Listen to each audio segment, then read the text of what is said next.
In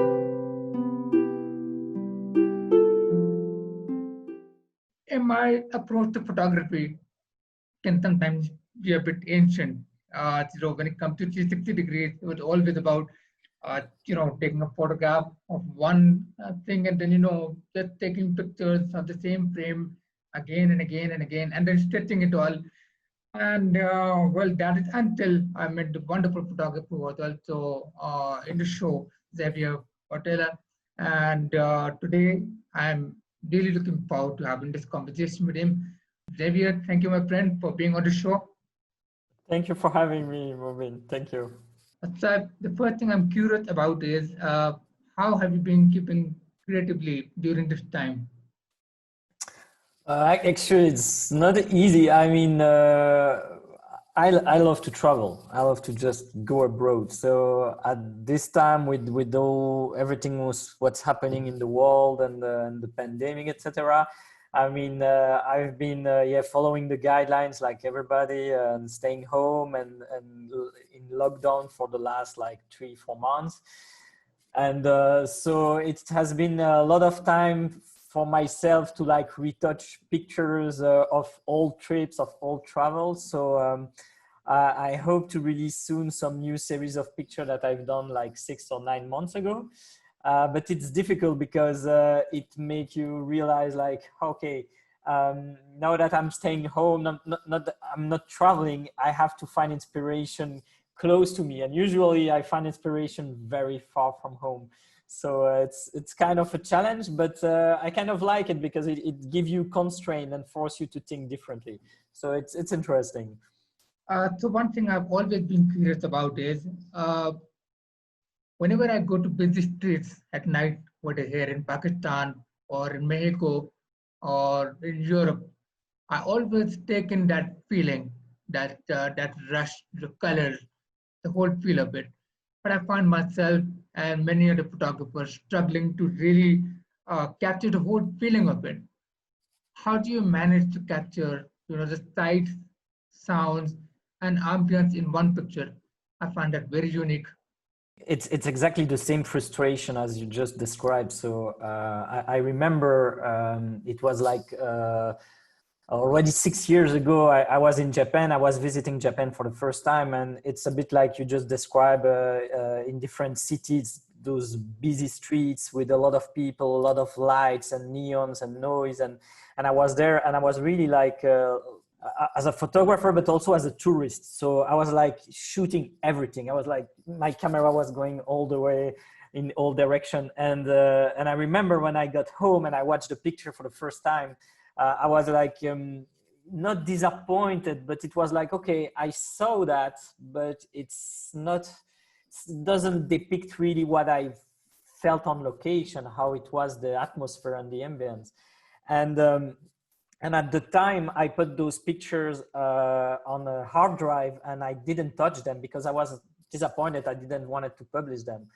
And it's, 2 years after that, I was reading like manga, like for Japanese manga. And I saw the way they were playing with the colors, and by looking at that, I thought, okay, maybe I could like use more colors and retouch actually the colors of my pictures to give back more like feeling, atmosphere, vibrancy, but also like the things you lost. So you lost the sound, you lost the temperature, you lost the noise of the place. It's just a 2D composition.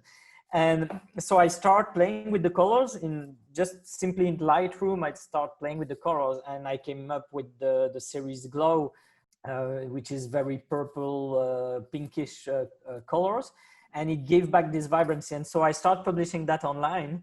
And like you just said, some people send me some comments and feedback, and one of them told me, "Oh, I've been living 6 years. No, I lived 6 years in Japan, and that's how I remember it." And it was very strange because the truth is Japan is not that pink, but it's the way that that person remember Japan. And that's what I liked it, because it's not it doesn't depict reality. It depicts like the perception you have of it and how you remember it. So when I approach like busy streets and cities like Tokyo, Hong Kong, New York, I really try to, when I take my picture, I really try to observe how vibrant, how electric is the city. And then when I play in post-production, I really just use colors to help myself to get those atmosphere back in my composition.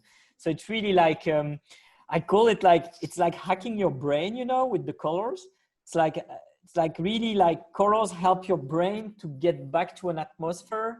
And it gives you a kind of like a sensation that you had on location, but that it's not there anymore, but it helped you to get there. So that's more or less how I approach it. That's a very inspiring way to look at it. And I think I'll might just start doing the same. So thanks for giving away this secret of the trade. You've mentioned some of the cities. So which ones are your favorite to shoot and why? So the first big city I visited was New York in 2008. And I was 25 years old, and I did a 4-day trip in New York by myself on the day of my birthday. It was just my present to myself. I went to New York 4 days, and I fell literally in love with it. It's chaotic, and at the same time, it's exactly what I like. It inspired me a lot, and which is strange because I felt completely relaxed and calm in that completely chaotic and noisy atmosphere. I love New York. I've been 7 times in New York since that time. So it's really became like a trip that I do, like a retreat. I go to New York 2 weeks just to get back inspiration, etc. And since then, I visited Tokyo in 2016. So only 8 years later, 6 years later, after New York, I visited Tokyo. And that's the second big city I did. And that's how I started thinking, okay, I kind of like those big, busy cities. And after that, I visited Bangkok, Hong Kong, Singapore, I did Taipei, I also did Seoul. And I must say, Hong Kong was one of the most inspiring because Hong Kong is really located like, you have this big city that is a bit like New York. And at the same time, you have all those mountains around and water around. And so you have nature and urban landscape at the same location, which is, I think, amazing. So in terms of busy cities, I think Hong Kong is one of the most inspiring with Tokyo and New York. That's my top 3. So I'm wondering, did you have any challenges while doing this kind of street photography or the other photography that you have done? What challenges have you faced? It depends on the cities, but first of all, authority, like I mean, police, etc. I use most of the time a tripod to do my photography, and as I'm doing like a lot of series by night, usually I'm like alone with a tripod and my camera shooting by night in the dark. So it depends on the city. If you take Japan, for example, in Tokyo, they even don't look at you. It's okay. You're there, you take pictures. But you do the same thing in like New York. It's a bit different. I mean, they check you, they ask what you're doing, what you're shooting. It's not that easy. So one of the first thing is sometimes, for example, I remember in Bangkok, I wanted to shoot the sky train. So in Bangkok, you have the sky train going through the city. And at night is amazing because if you do long exposure shots, you have the sky train going through the city and crossing through the building. And you need a tripod to shoot that. And the best location is on the platform. But I mean on the platform, like on a safe side where you can be. And so I was there with my tripod taking pictures, and security came and they say, I'm sorry, you have to move. You cannot use the tripod here. And I said, oh, but I just want to take pictures. Yeah, no problem. You can take pictures. There is no problem with taking pictures, but you cannot use the tripod. So I was a bit screwed because without the tripod, I couldn't get what I wanted, and but I could take pictures. Yeah, not so much challenge on itself by doing those shots. It's just more about like authorization and how police sees you in terms of like, are you someone doing something wrong, or are you just a tourist taking pictures? It's more like that. Wow, I'm glad that I'm not alone when it comes to problems with the tripod, because I've had many problems with that as well. So I'm glad that somebody can relate, and there are other stories out there. Because even at airport, I can't put a tripod in a carry-on luggage, even if a tripod is too small. So I've had multiple problems. I never get that, but I sympathize with you, man. I truly do. So one thing I've been curious about is it's something that I struggle with myself, and I believe a lot of photographers do as well. How do you get the brands that you work with to work with your style of photography so much? Because a lot of photographers, find themselves struggling or compromising on their style of photography. But I've seen some of your campaigns that you've done, and you've been able to maintain your artistic license, your artistic feel, your style of shooting. How have you been able to do that? And I would love to know about some of the campaigns that you've done. To be honest, to be completely transparent, I'm really glad that you actually see that my work this way, so that my campaign and the commissioned work that I do are still within my style. Now, to be completely transparent, I completely agree with you that it's really difficult for photographers today to develop their style and then having client to commission them for that specific style. So in my case, for example, I think I struggled for like 4 or 5 years doing a lot of photography for clients, but that were not my style. So the client were coming with a briefing and he was saying, I need this, this, and this. And I was just executing and trying to give my advice, trying to give my vision or direction. But sometimes the client was just shutting me down and saying, no, we just want that and that's it.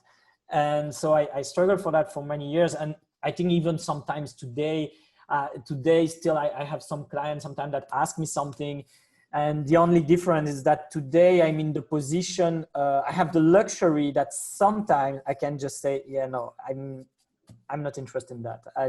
This doesn't fit my style, doesn't match my vision of your product or of your campaign, so I don't want to do it. Now, the strange thing is that when I start doing what I really wanted to do, I did it on my free time. Like I start retouching my pictures from Japan. I create this glow series and I published it online. And I was really like, I put it on Facebook, I put it on Instagram, and just we'll see. And I was really, really lucky because I got tons of feedback thanks to internet, thanks to all those social media. I got a lot of feedback, a lot of magazines, and a lot of visibility from that. And 1 year later, a company in Japan called me and they say, we saw your pictures and we would like to buy it for a campaign here in Japan. So I said, yeah, that's great. So I sent them the picture. It was so easy. I did that picture on my free time. I did that because I love to do it. And then they want to buy it. So this is just perfect, you know? And so I send the picture and they contact me back and they say, hey, it's really great, but they're a bit old. We need more recent pictures. And I was like, oh yeah, that's true. They're not recent. And so they asked me, they say, would you mind come back here to Tokyo and redo a complete series in your style for us? So I said, of course, yes, I would love to do that. So I went to Tokyo, I met with them, and during the briefing, it was a very intense moment in my career because you are in this meeting room and I'm the photographer. There is the woman and the guy from the agency. They are talking to me in English. And then in front of us, it's the client, and there's 4 guys, and they are like Japanese guys talking in Japanese, and I don't understand. I understand nothing, like nothing at all. And at a certain point, they start speaking in English. And so then I start talking with them. And I reached the point when I ask, okay, what's my briefing? What do you want me exactly to do? And they say, well, just do what you do. We saw your pictures, just do what you do. And I'm like, okay, that's great. No briefing, no client over my shoulder to check what I'm doing, just do what you like. And that was like dream client for a photographer. Like, he's really like trusting my vision, and he just don't want to check behind me what I'm doing. It just take my picture like that. And so I did a billboard in Japan with that, and a complete campaign in Tokyo, which was amazing. Probably one of the best projects I worked on because of the freedom.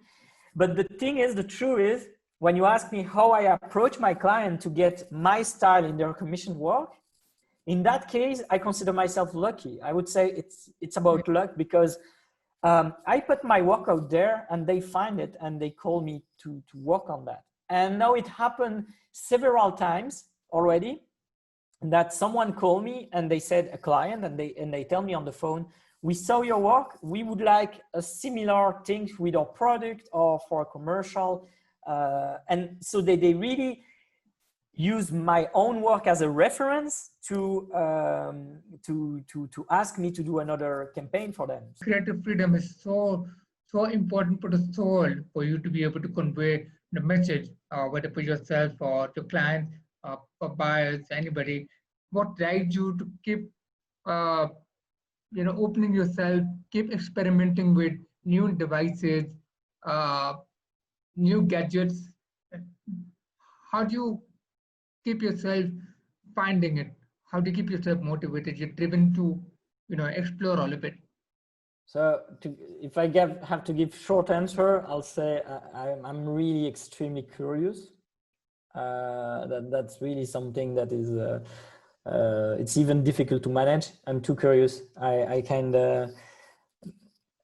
can read about so many subjects. I can watch video on YouTube about so many different subjects that are nothing in common, and I just feel it resonates with me, and I get interested, and then I have to go forward. Now, long explanation. Before photography, I was a developer, so I was already in the tech side of things. But the thing is, photography for me is a tool to get what I have in my mind out. So my last question to you would be, what advice would you have for new upcoming photographers, budding photographers? So during the Exposure Festival, I saw the talk of Joey McNally, and he said something, and I mentioned him because I believe in what he said, but I want to quote him on that. He said, to be a photographer, you have to be comfortable with uncertainty. So instability is not something for photographer. I mean, we are unstable. We don't know if you're going to have a job tomorrow. We don't know when we're going to have a client. It's really unstable. Photographers are really like working day by day, month by month, year per year. I don't really do a lot of project over like 2 or 3 years. For me, I just look at the year ahead and I work on what's in the short term, not long term. So I think young photographers starting now, what's amazing is that everything is about images today. Online, offline, images is so part of our daily life. Everything we do it with images. And so there is clearly a market for having photographers, for having people that tell stories. And I think for a young photographer today, the most important thing is to quickly find his own story, to tell his own story through images, to to his style, to not be afraid to try to be inspired by someone else. A lot of people say, yeah, don't copy, but yeah, if you're inspired by another photographer, you can try to reproduce the same work and then put your style in it and develop it. I think it's a milkshake. I always said that I'm inspired by so many photographers that when I put it all together, it's a big milkshake of things that I like from one to another. And also a big problem that is the reality for photographer today is money. I mean, nobody talks about that, but if you want to make a living from photography, you have to make a living at a certain point. And unfortunately, photography is not one of the jobs that everybody will pay a lot for it. A lot of people go online and they go buying stock photography, or they going to buy using free stock photography. So it's something that at a certain point you have to understand. One thing is that if you start photography to make money, you're gonna find yourself doing like small jobs that you don't like, and at a certain point you're gonna hate photography because you're only doing shit. But if you keep pushing, working on your own stuff, your own style, on what really talk to you, on what really resonate with you, one day you're gonna get paid very well for that, but at least you're gonna love it and you're gonna really enjoy doing it and getting paid for it. I agree with everything that you've said. Xavier, my friend, thank you so much for Thank you. talking about your work, inspiring me and many others endlessly. I have learned a lot today, and in this lockdown, it's been a bit challenging to be able to really push yourself to experiment so much, especially with travel practically not there. But listening to your stories, listening to all of this has inspired me and many others. I'm very sure of that. And thank you very much, my friend, for gracing us with your presence. Thank you so much, Marvin. It's really an honor that you invited me. I'm super glad to be here, and it's always inspiring to get to talk with you. And I hope we'll see each other very soon.